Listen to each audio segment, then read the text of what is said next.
Welcome, ladies and gentlemen, to Talk Junkies, where tonight is a very cold and bitter night here in the Midwest, where we are facing sub-zero temperatures of negative. But At some point, then that would become a positive. yeah, at some point, like maybe tomorrow, maybe. Yeah, I don't know. Can it get so cold that you feel warm? Can you transcend that? I don't know. Yeah, but anyways, yeah, it's really cold, man, and this storm has taken over like all of the Midwest and even southern. They're looking in Texas, I think in Dallas or even like really far south, where it's going to be like 1 degree in Texas too. It's literally crazy. Taking over. It's a massive cold front that's just doing its business, man. But anyways, we got some fun shit to talk about tonight. We got Jesse in the house. Last week was the Super Bowl. The Chiefs had lost. Man, that sucked big time, but it is what it is. There's always next year. And we got the greatest quarterback in the NFL, so that's fine. And it's all fine and dandy, man. Yep, exactly. It's just second place hurts the worst. Nothing hurts worse than second place. You're right. You're not wrong about that. Like even thinking back to the World Series back in 2014.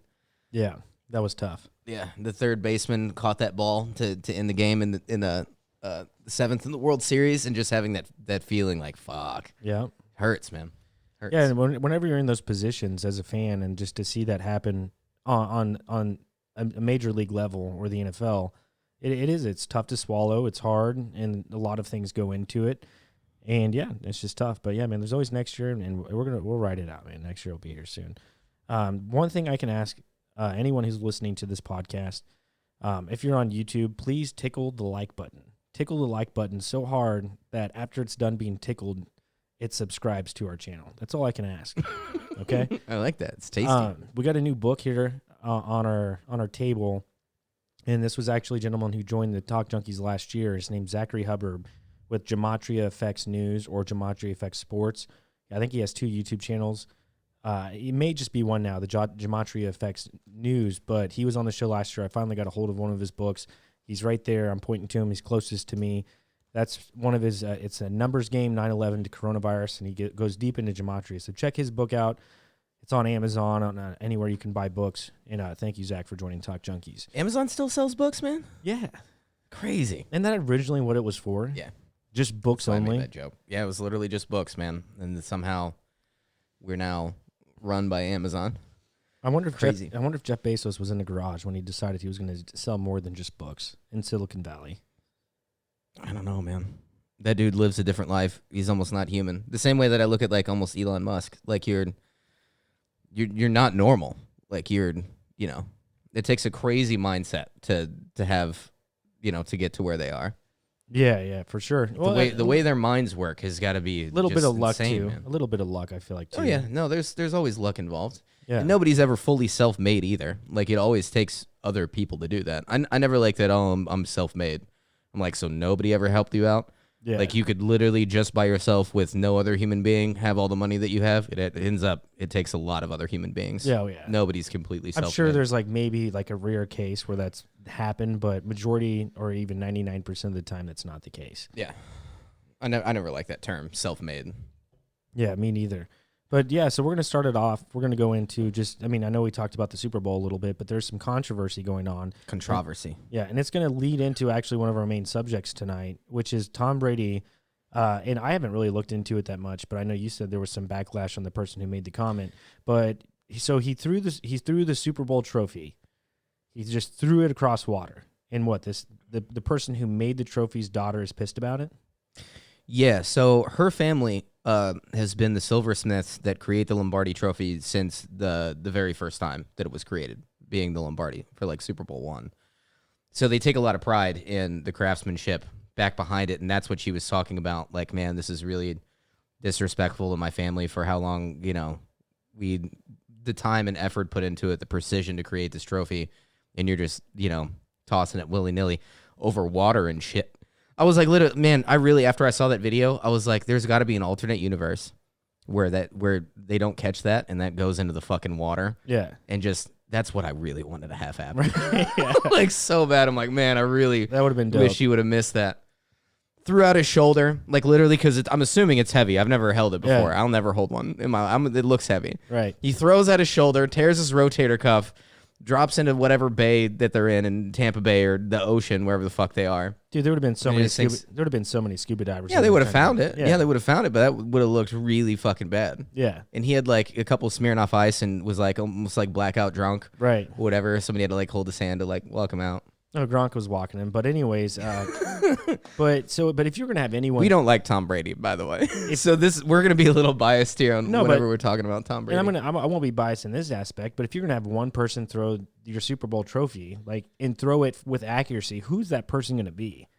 Like Tom's not gonna, he's gonna make that throw all day. Like 99 out of 100 times, he's gonna make that fucking toss. You're right, but there's that one universe where he doesn't make that throw. So what? No, but the whole point is it disrespectful. I understand why she's upset, and she got so much backlash to where everybody was like, "Calm the fuck down." Yeah, like nothing seriously. happened to it. Yeah, nothing happened to it. Like they were just having fun. They were doing their shit. Now, one thing I will say is, if it was another quarterback who was their first Lombardi, Tom Brady's the only person who takes that risk because he's like, dude, I have fucking 6 other ones. Yeah. Like they're literally they're becoming like throwaways to him. Basically, is what that means. He's like, I don't even give a shit anymore. I have so many of these. Right. Here you go. I'm gonna risk it for the biscuit, chugging it across into another pontoon or wherever the fuck they were in. But so did she back off because of all the backlash, or did she kind of stand her ground? I don't know. I didn't keep up with it. It's just people were really roasting on her. They were calling her the Karen of the Lombardi, like the Karen Lombardi, because of what she was complaining about. Which I don't. She got paid to make it, so you already got paid, so just chill out.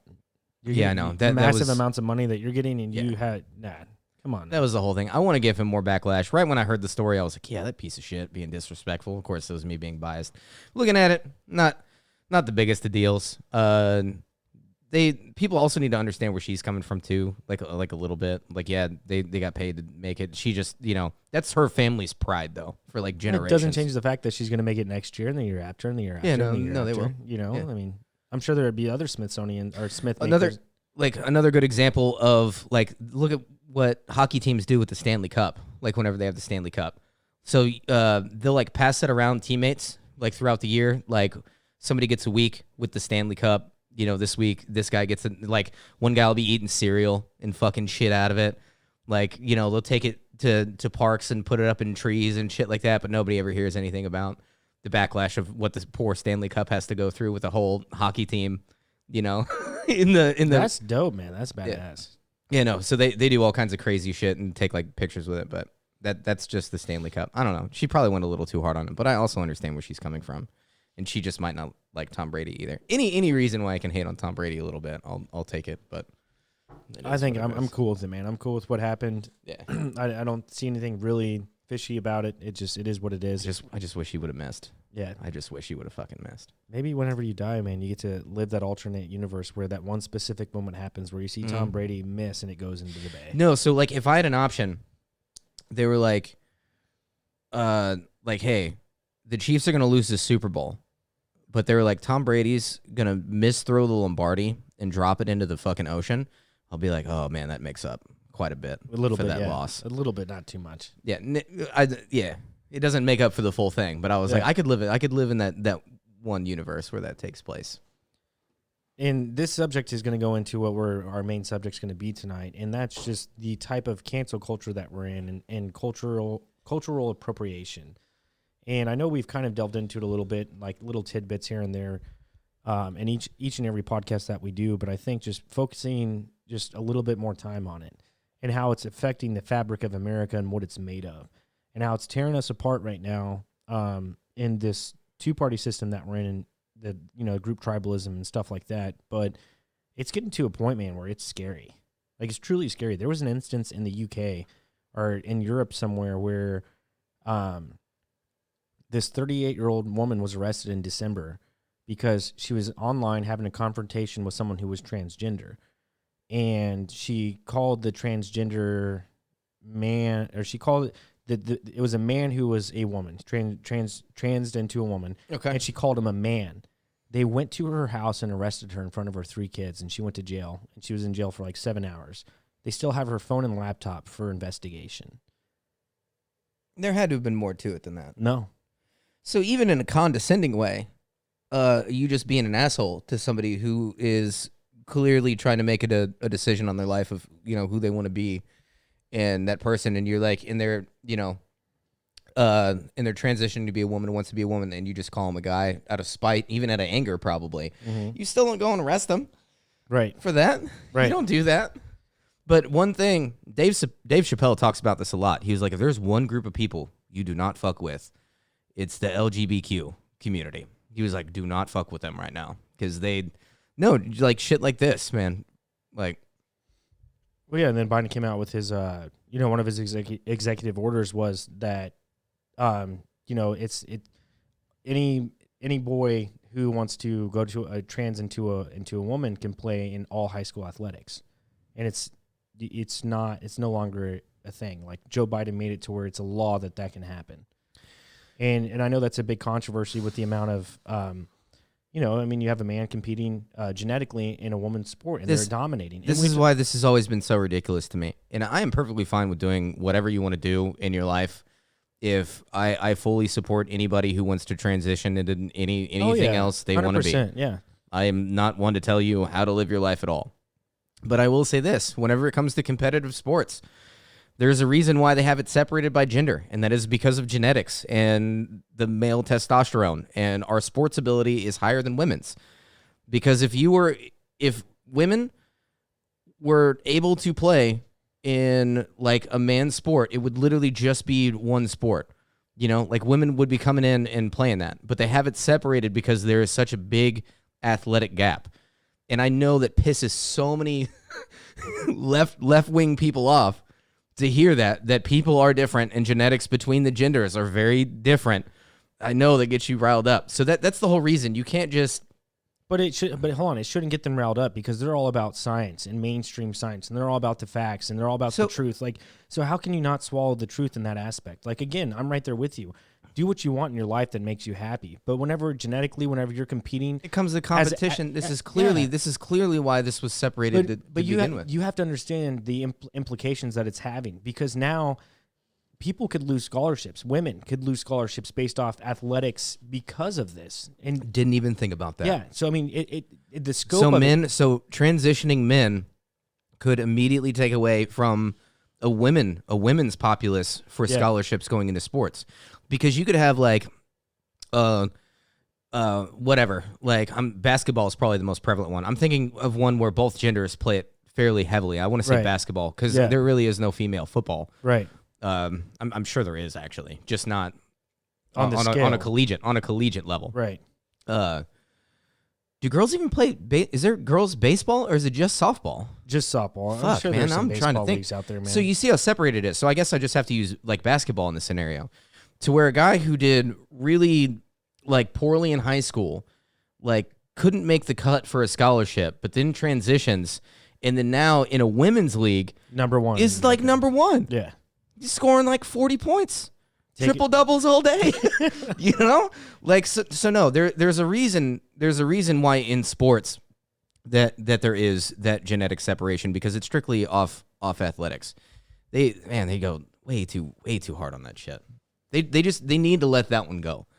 Just fucking let that one go. Right. You're getting a lot right now. Well, you're winning in this. You're pushing your luck a little too far. Rand Paul was actually there was like a congressional meeting where Rand Paul was talking to the new Secretary of Education or something like that involved what's happening right now.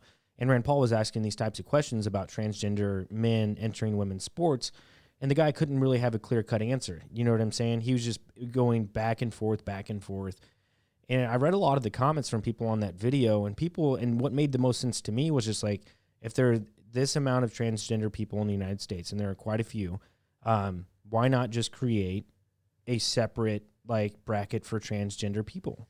And I don't know the answer, but even though that sounds like something that group would want, because they want to be recognized so much, and they want. Which there's nothing wrong with that. There's nothing wrong with wanting to be recognized and finding your place in the world and all this.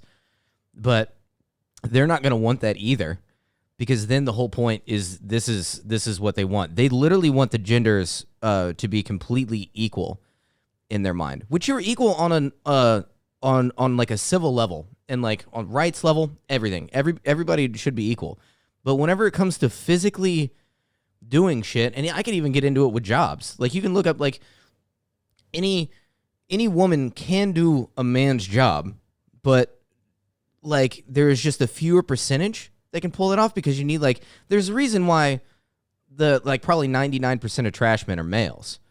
You know what I mean? And is whenever you look at like nurses, why 99% of them are female? Because their genetics and how they're built up, and even on an emotional level and how things fucking work, they're better at that job than being like trash men and shit. There's a reason why the genders are diversified too, because we balance each other out in some sense. And don't get me wrong, like thinking that I'm just about heterosexual relationships too, because you can also have a very effeminate men and then have a very strong female that comes in and balances it out.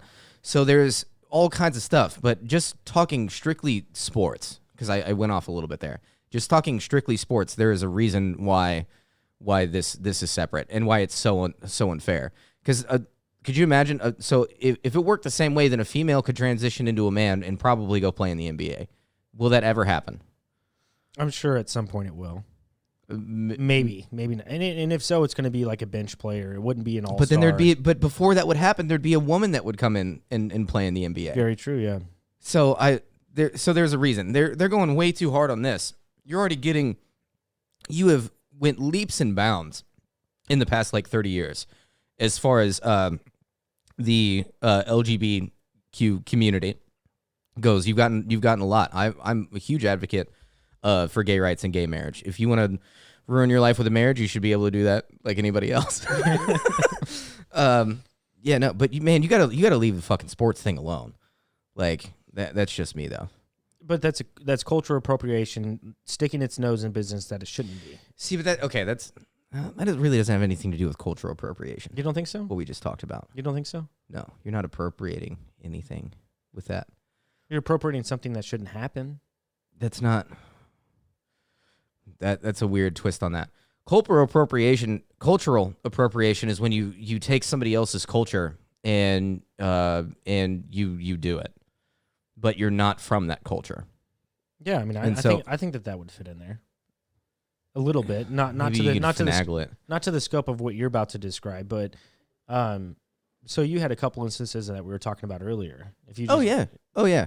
So the biggest one that I'm going to talk about, because I've actually ran across the article a handful of times, where this little white girl really loved, I don't know if she was watching a bunch of Mulan or whatever, which Mulan's fucking great, but she had a full Japanese tea party, wearing the kimono, even painted her face white, like full-blown Japanese style, and her mom was so proud to set it up for her, and she was super pumped and like posted online, and then started getting all this backlash from people saying, you're white, you can't do this Japanese. You'd almost have to pull up the picture too. Like the picture's cute. It's just a little girl wearing a kimono and she looks like she's dressed up like a Japanese person.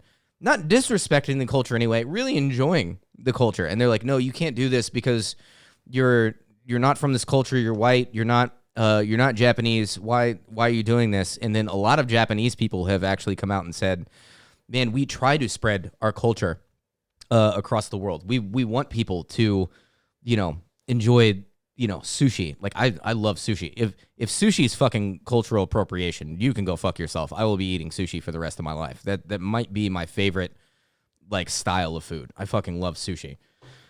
But no, they want their culture spread out to other people. Like they'll send gifts of kimonos and like tea sets and all this. They want other cultures to experience their culture, which should be the mindset, because then that gets rid of the barrier between me and these other cultures as to where that can create what is it? Is it nationalism that I'm thinking? Where it's like racism, but you don't like them for their culture. It's not their skin color. Is it xenophobia? Is that xenophobia? I think it could be. Fuck, I'm gonna sound like a dumbass. I need to sound more educated than what I am on this podcast sometimes. But no, so that's the whole that gets rid of that divide between people, and you become more acceptant of everyone in the world. But this idea that cultural appropriation is such a heavy thing to where, if you're white, you can only do white shit. Like, I don't even know what all that is. man. I guess I do white shit all day because I'm white. But and you can't do anything else, and now you're offending other people. But literally, what they're really saying, and it's not other races either that you hear about in America. Like, you would never see a black person, like what I referenced earlier in the podcast, like being really into like even Japanese culture. I feel like everybody fucking loves Japanese culture and Chinese culture. They have fucking great food. They have a bunch of cool shit. But they would not have that same backlash on like a black person doing that shit. It's literally just white people who are culturally appropriating other people. So yeah, that's deep, man, and that's concerning.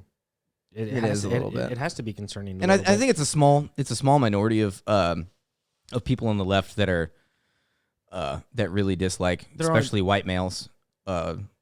Yeah, they're online warriors, and then they have something to say anytime they see something specific like a video like that. It's just a little girl who's playing her dreams out. And it's not to say that that's what she wants to do in life, but in that moment, and granted, she's little, she doesn't know what her mom's posting and the backlash it's going to get, right?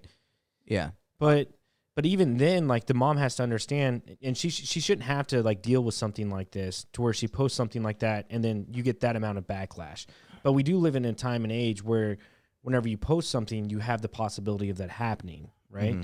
So what do you do in that instance? Because you're always going to have people that are going to be like that. You know? Be like, well, I'm sorry, I spaced off just a little bit there. I was thinking about something else. Say that again for me. No, you're good. So it's just like, for instance, it's just these internet warriors that anytime they see a chance to pounce, like a hyena on just like a small prey, they do it. Mm-hmm. And I know... Is it so much cultural appreciation, or is it just people who have nothing to fucking do with their lives but be online and give shit to people? I know that that's probably all of it there. What you just said. But they do have their own viewpoints, and that's why there is the backlash. And why do they have these types of ideas to where a little white girl can't, paint her face white and do the traditions that they do in Japan? Yeah. Like why do? I'm trying to understand their mindset on why they don't think that that's not okay. The first time that I ever heard, dude, I want to know where this even like stemmed from, because this was never a thing either. Like as far back as I can remember. So like cultural appropriation seems like a fairly recent thing that's been coming up in society. The first time I ever saw a video on it was this little skinny white dude who had dreadlocks and he was a hippie. And then this black girl was like absolutely bullying him, like tugging his hair, saying, "You're culturally appropriating my people by wearing dreads and all this. You need to cut your fucking hair and all this." And I was so fucking confused. I was like, where did all this like stem from? I don't know. Somebody had to have started the shit to where they were literally angry at just people like bringing in cultural shit, which obviously they bring it in because they enjoy it. Now, okay, so if I could play devil's advocate, this is what I was thinking whenever I spaced off. So now let me ask you this question, because this is a little bit on the other side of it. So you have Elvis Presley, a guy who came in that clearly copycatted black culture music. And, dude, people have talked about this for a very long time, that Elvis Presley, like, stole, like, black culture music and made a shit ton of money off of it. Like the lyrics and everything? It wasn't lyrically, it was the style. Mm-hmm. It was the style of music, as to where there were same black musicians who were genius musicians in this style of music that literally came from slaves, the South, blues. That's where it came from. Still, like, my favorite genre of all time. But the fact that he came in and he was copycatting that genre and he was making a shit ton of money off of it, but black people were still very repressed and they weren't able to make the same amount of money. So that's like one thing where I'm like, oh man, this was a little fucked up, just because, and it probably had to do with the timing of it, right, in the culture too. But I just wanted to come up with an example as to where, oh man, this is almost like cultural appropriation, to where it did have kind of a negative. Man, for sure. Like whenever you bring up an instance like that, when there's an unfair advantage for that's what it was, because he was a white male, and back then obviously there was a big divide between that. So he was culturally appropriating, like the music in a negative way, right? Which honestly, like, he might have done it just because he fucking loved the music, and then he got super famous and was making all this money. I wonder if he would have stayed alive, being interviewed about that, because now questions like that start coming up in like the 70s during hippie movement, anti-war, whenever the liberals really started to have a foothold on the country. It started in the 70s. So if he would have, which I don't know what year he died. I'd have to look it up. But I would almost be curious how he'd answer that question looking back, if he'd ever feel guilty about, oh man, I profited so much from this style of music that, even though it was a music that I enjoyed and respected, but other musicians didn't have nearly the opportunity as me, and I was half as skilled as them, but it was because I was a white, attractive male that I was able to make all this money. Yeah. I wonder if he ever held any guilt for that. Well, I mean, maybe like towards, I forget what age he was when he did die. I don't recall how old he was. I think he was a little bit older, but I don't think he made it into the 70s. I want to say he had to have died in the 60s. Like late 60s. I don't know. But I'm again, though, in that moment, you're right. You're completely right. There's an unfair advantage in up until slavery ended, and and America has went through some tough times. Like there's no doubt about it, right? And in today's age, whenever like we all just need to get along and put our differences aside, and we can't look back at the past, man. I feel like we all have issues of looking back in the past. What year was it? 77. 77. So it wasn't like far enough in. Like if he would have he had to have made it probably to late 90s before you even start asking celebrities about whether or not, it's only been recently to where we're really looking back on, especially the music industry is extremely corrupt too. Right. I watched a documentary, and this is probably off a little bit, about Britney Spears and all the fucking shit she had to go through. Mm-hmm. I have a feeling they pushed it a little bit too aggressively. Biased towards her, but I was like, fuck, that girl had to go through some fucking shit. A lot of stuff, man. I can't remember what it was called now that I think about it. Because I didn't even want to watch it. Savannah pulled it up, and I was like, oh man, this is going to be stupid. And I was like, holy shit. Like 30 minutes in, I was like, man, I remember when all this shit was happening. I remember when she shaved her head and fucking went crazy. Anyway. Yeah, there's some deep conspiracies going on with Britney Spears right now. It's been that way for a while. She went through a TikTok conspiracy a couple months ago. It was pretty deep, but we're in a day and age where, like I said, I feel like we need to put our differences aside, and we had a perfect opportunity for that, but the government continuously brings up this cultural appropriation shit. And not only that, but they bring up, tribalism aspects to keep us divided to where we're always fighting. And I think that's the whole thing. It's mainly just keeping us divided. Obviously, if you're disrespectful to a culture and you're doing some stupid stuff, disrespecting a culture somehow, I guess that comes down to basically just like doing like racist, stupid shit. Yeah, and then if it's put online or there's a video of it, then you're going to face backlash for that 100%, and it's going to be rightfully so. But if you're enjoying someone else's culture and you're reading in their history and how they do things, and that's the greatest form of almost like flattery for another culture. It was like 5 or 6 years ago where a CNN writer, or he was a writer or something like that. I forget his name. And it recently is starting to face some like, public scrutiny, where he actually went to a tribe in another country where they were cannibals. And he did this interview that was like 10 minutes or so, and it was a little bit longer. I can't find the actual video. And they sat down on this campfire, and a few things had happened. And one of the things is they took the ashes from one of the people who had died, and they put it on his face. And then not only that, but then they actually... this journalist ate some brains from a deceased human being. No shit. Yeah. Recently? This happened recently? CNN journalist. No, this was like 5 or 6 years ago. Yeah. And I didn't know about it. I've seen a Vice documentary of a cannibal tribe. Yeah. This was different, man. This is way different. And this guy's facing scrutiny for it, because that changes you as a human being once you eat someone's brains, man. I think there was a different... Why would he do that? He was like, dude, the guy... Morally, there is nothing more taboo than cannibalism. Right. Well, in the interview, there are bits and pieces you can find online, like 1 minute pieces. But when he's interviewing the guy's just like, if you don't shut up, he's talking to the journalist. He's like, if you don't shut up, I'm going to kill you and eat you. And that's when he looked at the camera guy, and he's like, hey, man, like, I don't feel comfortable. We need to get out of here. And then the camera guy or the producer is just like, no, I think we need to stay a little bit longer and see what happens. Dude, producers are crazy, man. They're just trying to get that fucking crazy. But I mean, like, they were in that culture, and he, cultural appropriation. And I guess in that point of view, it's a little different, man. I think you're misconstruing the actual definition of cultural appropriation a little bit. I'm just saying in that, but they appropriated that culture, and then there was no backlash for it. For someone else eating a human brain and getting ashes put on your face. Wait, he didn't get any backlash? I mean, I don't think when it originally happened 5 or 6 years ago, because you would have remembered it. I'm just saying it came up now. There were podcasts like on the Tim Pool podcast, they were talking about it.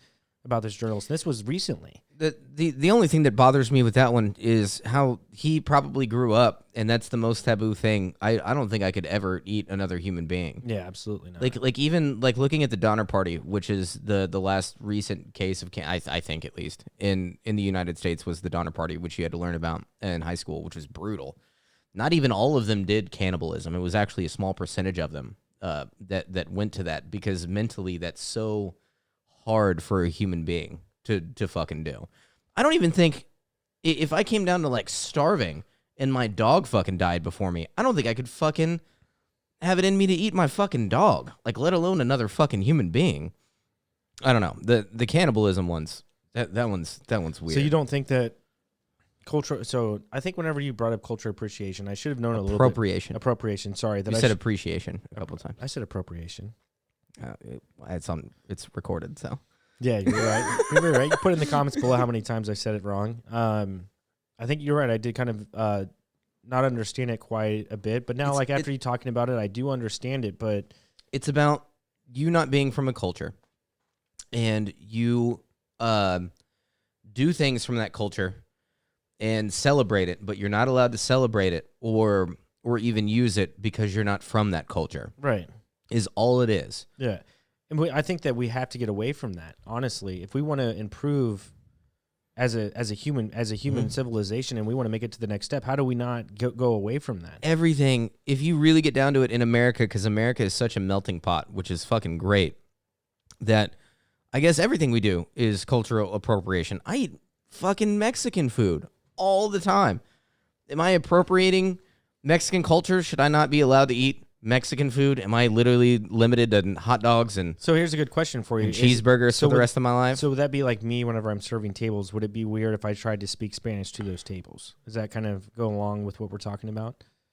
A little bit. Yeah. So is it, and I've thought about this because I've tried to do it, and man, I'm trying to learn Spanish. I could do it a little bit better. I'm on Duolingo. Yeah. I'm trying to figure it out just a little bit, piece by piece, 5 minutes a day, 10 minutes a day. And then I'll try and then in turn when I'm serving, whenever, someone of Hispanic origin comes in, and they, I try and speak a little bit of Spanish, and I feel bad sometimes, and I shouldn't, but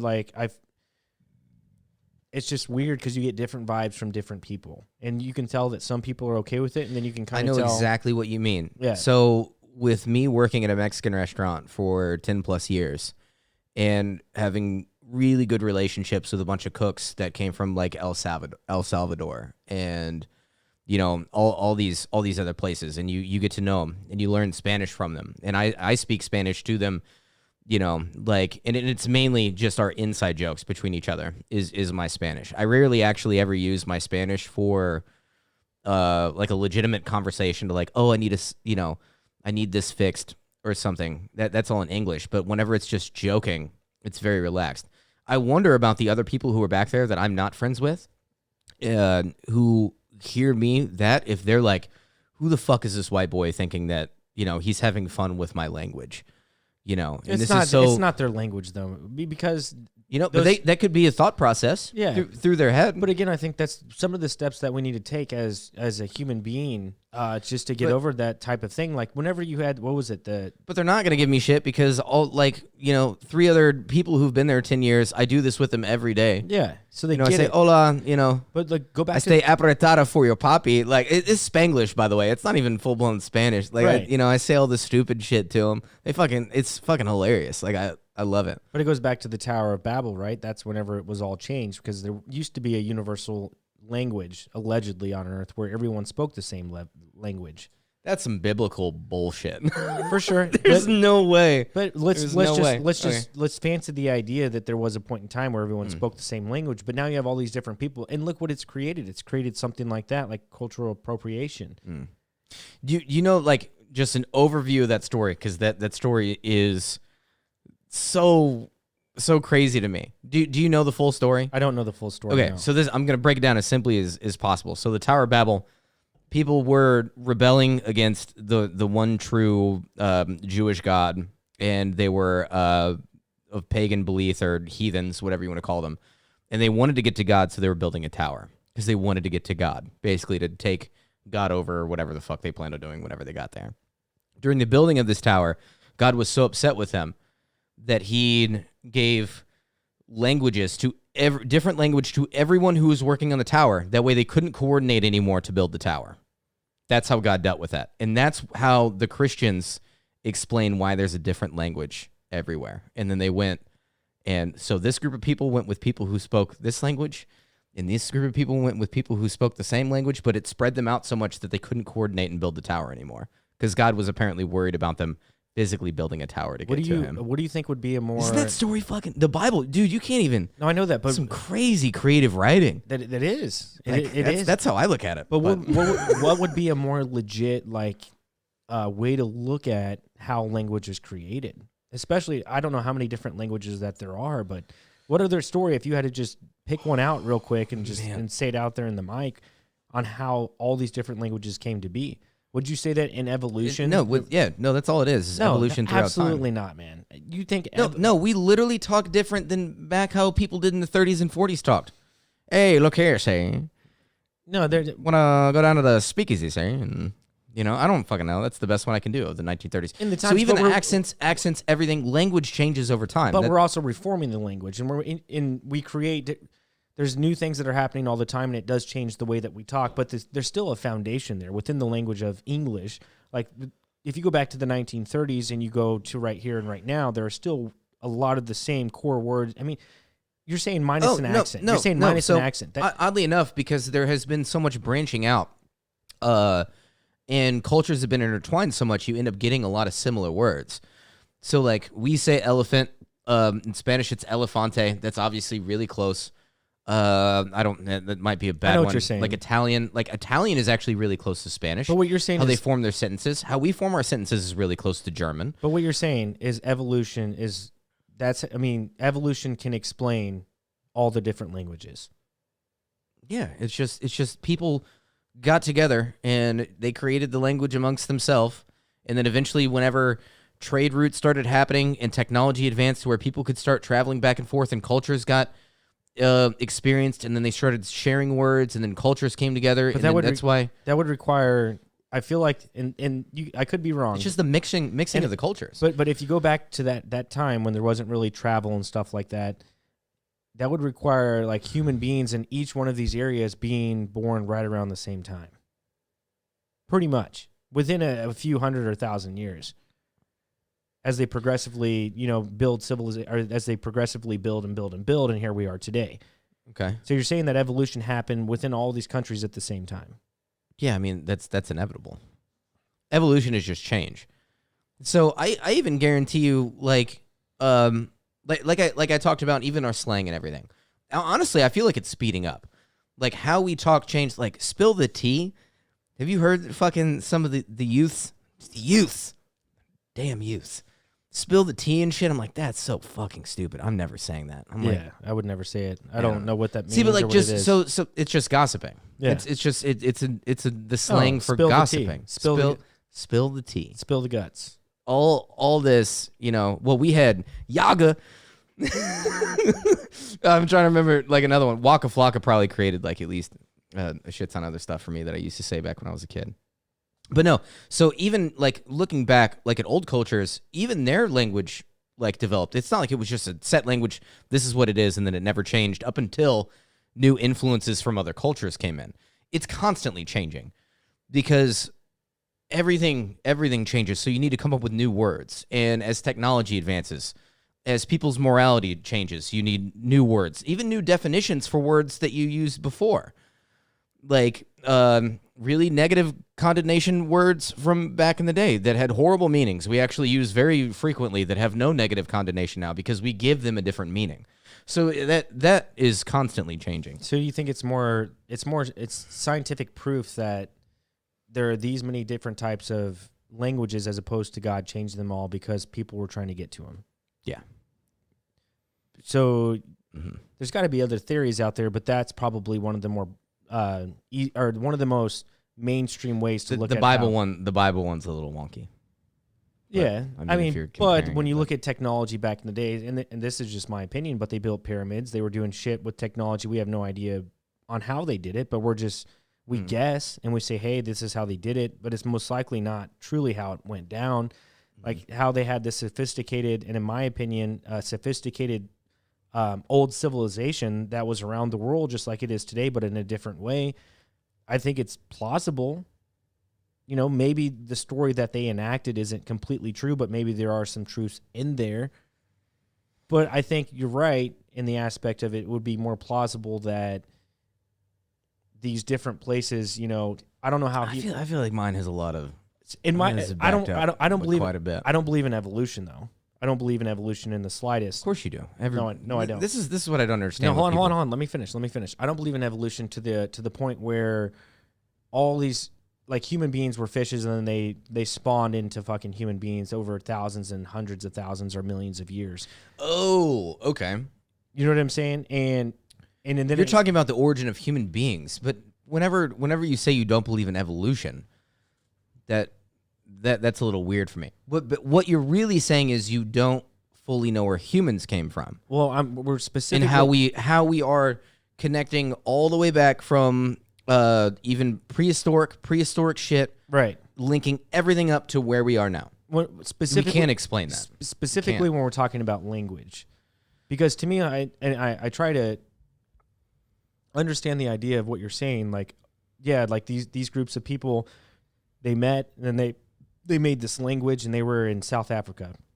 And then you had this other people over there in Asia and they were making, you know, of course people are going to want to talk and they find a way to communicate. Like, I get that. But evolution puts those people all there at the same time based upon how evolution is. Okay. And in my opinion, I would say it would be more likely that there was either a God, and I'm not saying the God, but I'm saying a God or some sort of aliens that did drop in people in different places on Earth, and then that's how the languages You're were not created. talking so much about language right now. You're talking about the ability to have conversation and have language. But that happens even at the very beginning. They have to have some sort of conversation. And how do they do that? They build the language, which is what all the languages are that we know now. However many different types there are. Like even dogs have a language, right? Even cats. Oh, I don't know about that. I know dolphins do, but dolphins for sure do. I think dogs do, but I mean, when they're barking, do I know if they're having a conversation or not? I don't know. I watched this fucking documentary with Hamilton Morris. Is that his fucking name? Where he talked to a guy who did PCP almost on a daily basis, who was like this fucking artist and shit. And he talked about how the dolphins literally told him that sand dollars, you know what a sand dollar is, right? You've been to the beach before? Yeah, I've been to the beach, yeah. You've just never seen a sand dollar. They're pretty common. They literally have the same like shape to it. You'd have to look it up. They're very unique looking, but they're called sand dollars. They're very unique looking things. And he talked about how dolphins pass on their information is they literally imprint all their memory on a sand dollar, and then whenever they die, another dolphin will come up and echo into it, and all that information comes back. Because he's like, how does dolphins transfer information over long periods of time and stuff? And he literally believes that they put them in sand dollars. Anyway, that's wild, man. This dude literally in in this like little mini series that Hamilton Morris does, where he like every episode he like explores different drugs. He did a PCP episode, but this dude just like rails 2 lines of PCP and then goes in for a fucking third one. And Hamilton goes, "Hey, you know," he was like, "Hey man, we're on camera. You know, are you sure you want to?" He's like, "No, it's fine." And then does like 2 more fucking lines and literally just has a conversation with him the rest of the fucking time. Like hours, just like sitting there. Like on PCP. On PCP. Damn. Legitimately on straight up PCP. Drug tolerance is very high. It's really, dude, it's such a good documentary. I binged watched the fuck out of it. It's really good. It sounds shitty because I can't remember the actual name of it. But it's with Hamilton Morris. I might be getting his fucking name wrong. The guy from Vice. He's on the Joe Rogan podcast all the fucking time. Yeah. But no, that's weird, man. Languages are weird. I know you bring up hermeneutics a lot and shit. So that's just, it's all very just fascinating. It just doesn't. The reason why I bring up hermeneutics is because especially whenever you're referencing old things, whenever you have a text from like 1,000 years ago that you decide to apply it to your life, and this is very important, like religious text, you have to have that understanding that the way that they talked about things and the way that they wrote things is completely different from the way that you talk and the way that you write things. And even trying to translate that word, even though you can do your best, you're probably not getting that word 100% right. So you really cannot fully 100% know exactly what the fuck they were talking about. Sure, but you can make an idea of it. I know, but the whole point is passing on information is very important, but to the point of understanding what it is, you're right. We'll never truly know what the true origins is of the meaning of it. It's always been important for me that people understand, especially whenever I have like religious debates or anything like that. Like you need that understanding of that translation of language translated over and over and over again. That you're losing potency of that over time. And we hold a lot of that stuff to be true with what mainstream says it is. Like they have found out what it means, what these old words are, and they have the mastery key of how to understand all of this old language. Which how would they, right? But that's what I'm saying. You can get close. I mean, I'm sure you can get close, but I'm saying you have to take it with a fucking grain of salt too. And people don't, but nobody takes it with a fucking grain of salt. Exactly. That's my issue with it. Yeah, people don't have that. Like you just grew up in very what I call Americanized Christianity, to where, you know, this is what it is, 100%. There's no debating this at all. When they don't even understand like the origins of this one word could mean something completely fucking different back then, but now it's been shaped. Like the whole, oh man, I don't even know if I want to go down that road. I don't even want to go down that road. For me, like what's frustrating is you have these mainstream scientists and you have these mainstream archaeologists and you have a lot of these mainstream people. And they do their research, and I'm 100% for fact-based science, right? I'm not going to deny fact-based science. But for the mainstream narrative to be broadcasted to billions of people on the earth and for it to be told as truth whenever you have new information coming in at all times and then they barely ever change that's what I have a problem with. So you have this massive campaign of propaganda and brainwashing that is developing and has been going on for years, hundreds of years, man.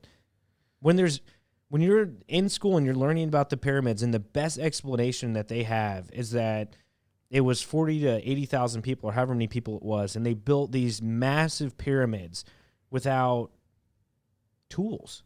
And they don't explain to you when you're in school how precise these cuts are, where the quarry was, how far away it was, how beautiful these buildings actually were. And you know what I'm saying? I actually remember being told in school that we did not fully understand where they came from. But then they just kind of, and then more about Egyptology or whatever. Right. It's just frustrating that we listen to other individuals, other human beings, and they think that they have it right. And they publish these articles, and then a lot of other people are like, yeah. You know what? I like what this guy's saying or this girl's saying. They do have it right. So we're going to put this into public books, and we're going to teach people that this is how it is. And it goes on that way. And I'm just saying it's a massive campaign. Your problem is, and this is coming between like people who are like me and you dislike that idea because we always really appreciate the alternative. We're like, yeah, like this is the most, we'll never know, and this is what it is. But you're like, man, there's so much more to uncover here. And exploring the alternative is more important. But you know, the schools don't give a shit about that.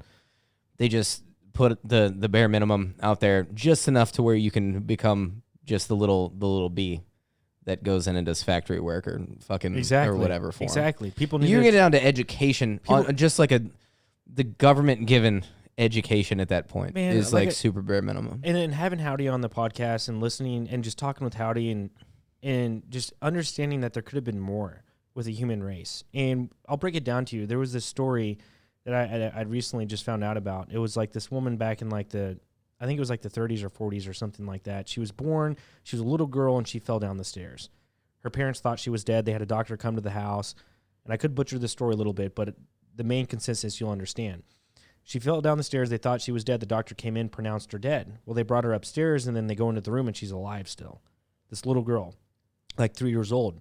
And then after the doctor had left, they were pissed, like, hey, you said she was dead. She's not dead, but she's alive now. Or she's still alive. And then the little girl changed completely. And she thought that her name was different. She thought she was from Egypt. She thought she was from a different time.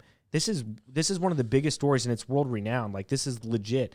Anyways, this girl over her course of life actually ended up and moved to Egypt, married a guy from Egypt so she could get citizenship. And she remembered where she uncovered like ancient sites where they had no idea these tunnels were and underground shit was. That's pretty fucking crazy if she actually had really direct knowledge of some stuff. That's pretty crazy. She unlocked tunnels. See, I immediately try to debunk that. Like, the first thing I thought about wasn't getting on board with some spiritual shit. Hold on. So did the I scholars. immediately think of, like, brain trauma. No. So did the scholars. That's what I think of. So did the scholars of Egypt. They didn't want nothing to do with her. They're like, we don't trust her. We don't believe her. But then she just started unlocking more and more shit that they had no idea about. Never heard about this. You're going to have to send me some shit on that. It I know. sounds really interesting. I've seen some creepy-ass fucking shit from kids, like, talking about their fucking past lives, like, on film and stuff. Or a kid will, like, start, like, fucking crying, and then, like, an ambulance drives by, and you go, oh, and, like, says a name, and he's dying right now. As, like, an ambulance fucking drives by. I do have this weird feeling, because, man, my sense of spirituality is different.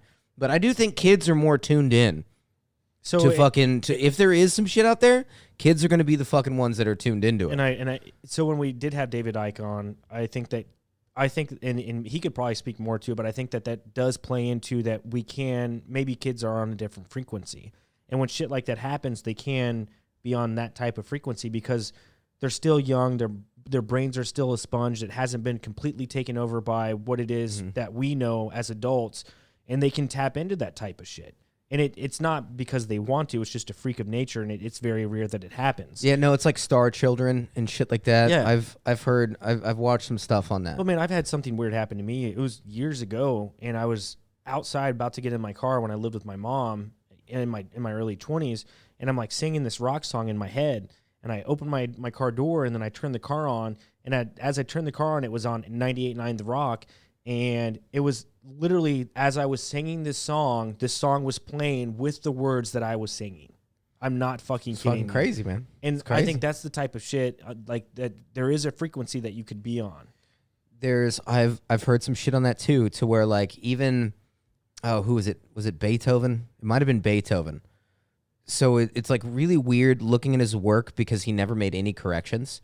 And whenever he talked about it, he felt like it was almost coming from another place. And he was just the facet for which it came out of. Yeah. Was like what he talked about. Right. And it was like literally just, it was like it was being like brought through him.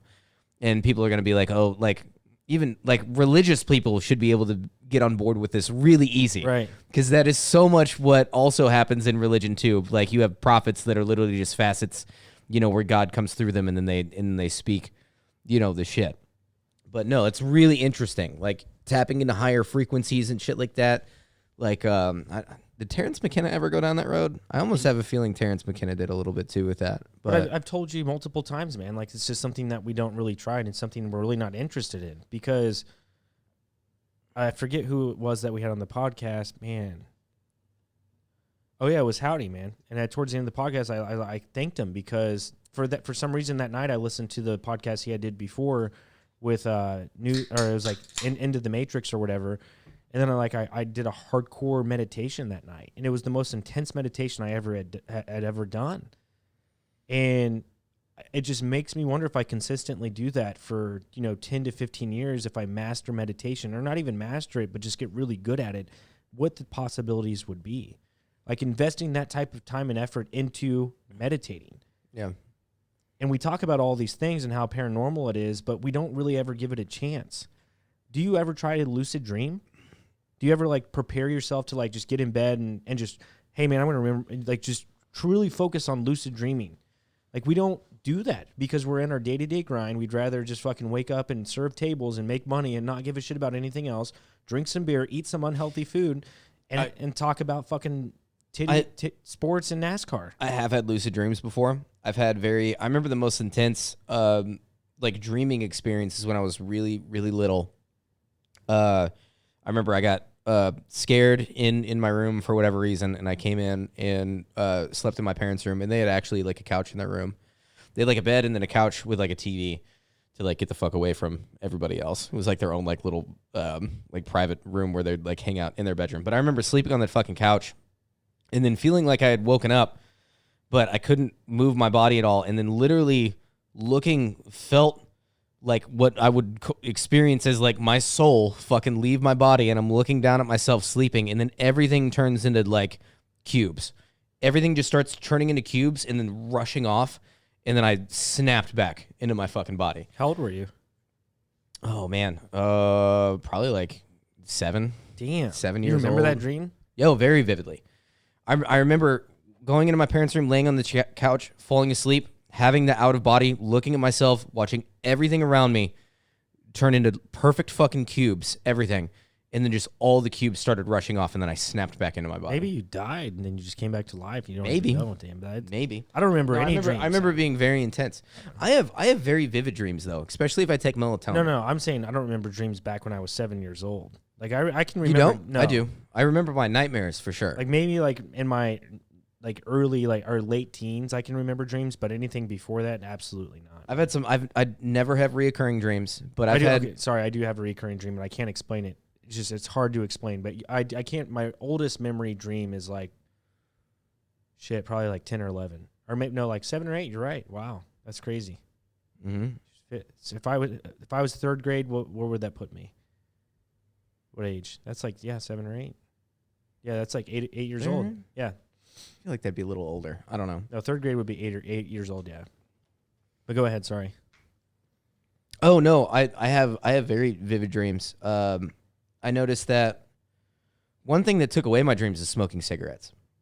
For sure. Smoking cigarettes definitely fucked with my dreams. If I'm not drinking and not smoking cigarettes, then I dream almost every night. Almost every fucking night. Now, whether or not I only remember like 2 seconds of it really quick, but I dream almost every night. And if I take melatonin, I'll be able to remember my fucking dream. Like tonight, if I had melatonin, and even though I smoked like a cigarette with you outside, and I'll smoke like another one, I'll still have a dream because melatonin just enhances dreams, and they're really, really weird dreams. They don't have a whole lot of continuity to them, as to where the majority of my dreams without melatonin do. Yeah, melatonin makes it wonky. But I've had a bunch of lucid dreams before, to where I realized that I was dreaming, and me as a male always do male things. In dreams. I probably shouldn't be admitting that over this, but that's typically what I do.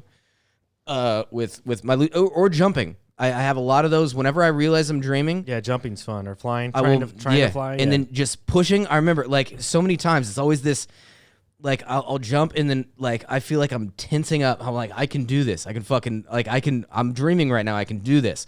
But I don't fully do it the first time, so it ends up being this just like jumping, and then slowly I'm like, all right, now I got it. And then just like fully like go at it. And I'm like gliding after you gliding. Jump. Yeah. It's a lot of jumping. I've only had a couple like real flying dreams, because it's almost like I can't fully convince myself that I can. Yeah. Because I know it's not real in real life, but it's a dream right now, so I can get away with it.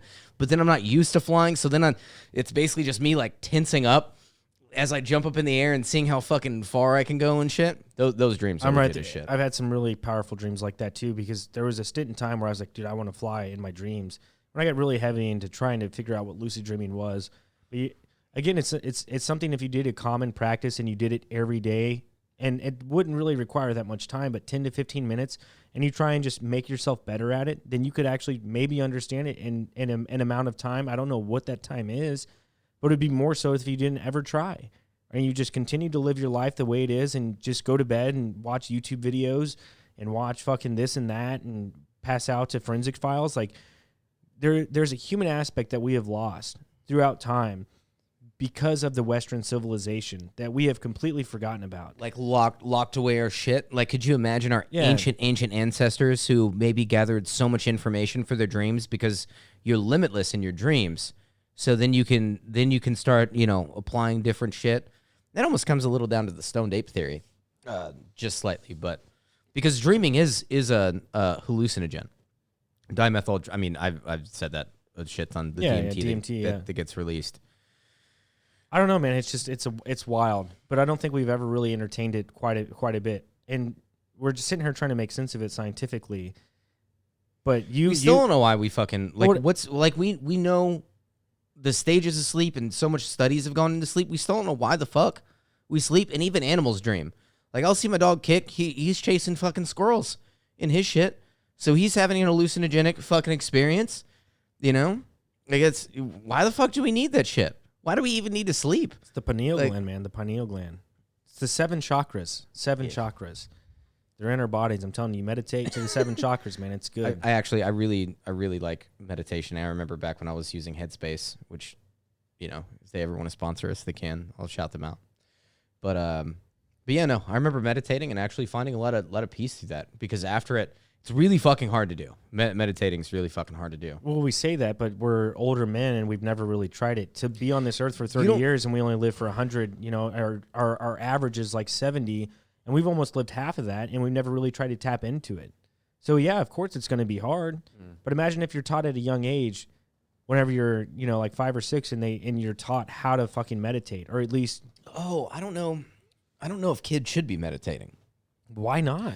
Because they need to be, like, as far as trying to teach meditation to a kid. Because think about. I'm not saying sit them down and say, hey, you need to meditate. I'm just saying, like, practice with them. Practice, like, hey, sit down, just do this, and just try and relax. Their sensory perception and how their mind works is a little fucking crazy. I think it's almost too crazy to try to meditate. Nah, man. I think that they literally just came. If you're getting spiritual here, think about this. Like, a kid literally just came from the void, the spirit realm. Right. They've had enough of that. They're trying to acclimate to this. Now, once you get fully acclimated like me and you, and we forgot all the other shit that happened before this life, and now we're mundane, then yeah, we need to start trying to re-tap back into that. But kids, they literally just got here. You know what I mean? I know. They just came from all that. But man, it's real easy just to get into that, whatever the propaganda and brainwashing that would boom, right whenever there's a point in time wherever it hits you, and it's just like, it's right there and it doesn't stop. It's like a freight train. I think that there are preventative measures that you can take, and I think meditation could be one. And I'm not saying you just put it on them, but just at least make them aware of what it is. Meditation, man, no. That's such a healthy recommendation. Yeah. Yeah, just at least let them know, like, consistently, not just once or twice, but like, hey, like, this is. It's just not very Western, what you were talking about. It's not. Yeah. Western culture, we didn't come from meditation. It's more Eastern ideas. Well, I mean, yeah. But I know the Indians definitely meditated a lot, for sure. Oh, for sure. That's why they had the chants. The chants helped them get into that rhythm. Yeah. But yeah, we're at the end of the hour, man. It's a pretty solid podcast. It was decent. It was fucking chill. I like the shit that we talked about. That's some don't old have a guest. Don't have Johnny's knowledge. Right. But he's got the very fundamental technical knowledge and really brings. I'm now realizing how much Johnny actually brings to this. Not having him here, shit. He brings a lot, man. But this is like some old school Jesse and Paul talk junkies, man. It is. It's a lot of different subjects, and it'll entertain the mind and make people think. In my opinion, I could be wrong. I don't know. But for all our new iTunes and Spotify and Podomatic and all those other different listeners out there, thank you for finding us. However you found us on iTunes or Spotify, thank you for listening and checking us out. If you want to get any way, or if you want to communicate with us, the best way to do that would be go to our YouTube channel, click on the video that you watch, and make a comment. We're very open to having whatever type of discussion there is, whatever type of words that can come out of our mouth. We like to do that type of stuff. And we've never had it happen yet, but if someone could comment on one of our videos and say, hey, Paul, Jesse, Johnny, we want to talk about this, or would you talk about that, or could you talk about this? Try to make it to the end. You're good, man. You're good. We would be completely down for that. We would love to just sit there and have a type of conversation. Also, we technically could have some callers call in. If you're interested in that and want to come on and join the podcast for 10 to 15 minutes, or even 30 minutes, a segment like that, we do have access to having callers actually call into the show. So let us know what you think, man. We've been working hard. We're working really hard. I have maybe one guest lined up this month for maybe late February, where we're going to get into possibly the Anunnaki, having a type of conversation of the origins of the Anunnaki and if that type of thing actually existed here on Earth. I'm working really hard to get that for you guys and gals. Other than that, I don't have anything planned, but I will continue to hit up people to try and get them on the show for you. So with that said, the best thing you can do for Talk Junkies is tell your friends. You don't even have to share it. Just, text your friend, be like, hey, check out Talk Junkies. If you want. You don't have to. I'm just saying that would be one of the best ways to do it.